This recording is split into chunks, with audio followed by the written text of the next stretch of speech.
ايران النهارده لو دخلت وحزب الله، لا وزير الخارجيه الايراني قال لك الفصائل او ايديها على الزناد، قال كده بالظبط. اليوم ايديها على الزناد كثيره.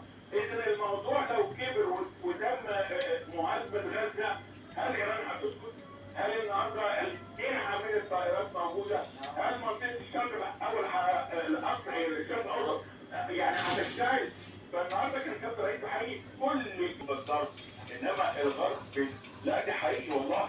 احنا عندنا في الغرب بيتعامل بالارقام. فالنهارده كابتن رئيس تعامل مع امريكا ومع الرسائل اللي بتوصل لامريكا بالارقام. كويس.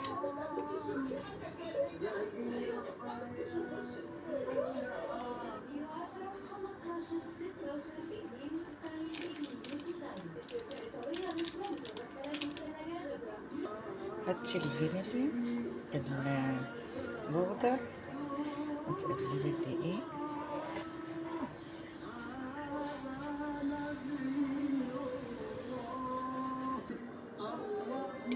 البيض 3 بيضات، حطي الفانيليا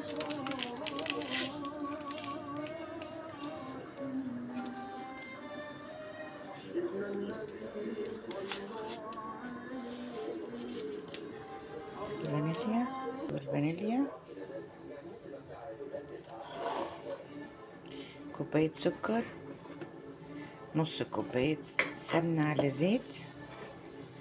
كوباية سكر يعني انت ممكن تحطي اكتر، ممكن تحطي كوباية ونص، بس انا مش عايزاها سكرها كتير.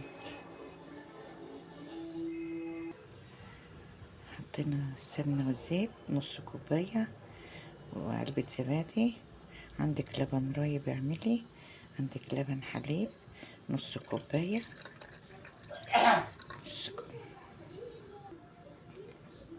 معلقة خل،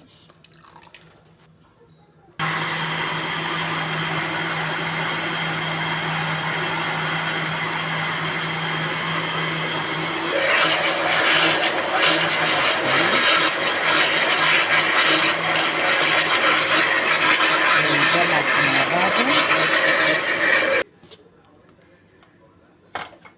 انا بحب اعمل معلقة برتقان، معلقة برتقان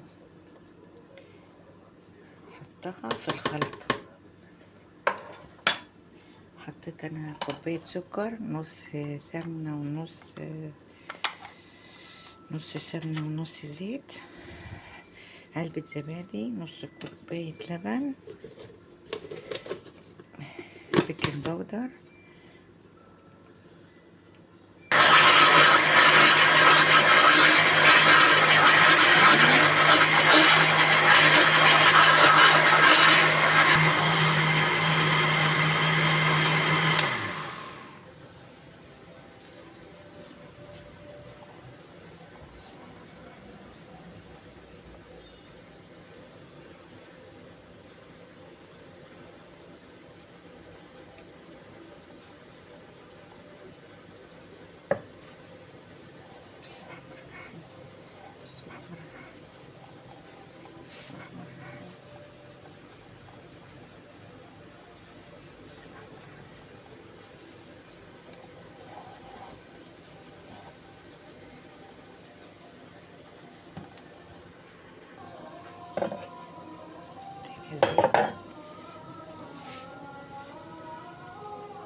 خدتش فطرت حسيت بقى دماغي لفه. بس انا بجيب بقى 5 جرام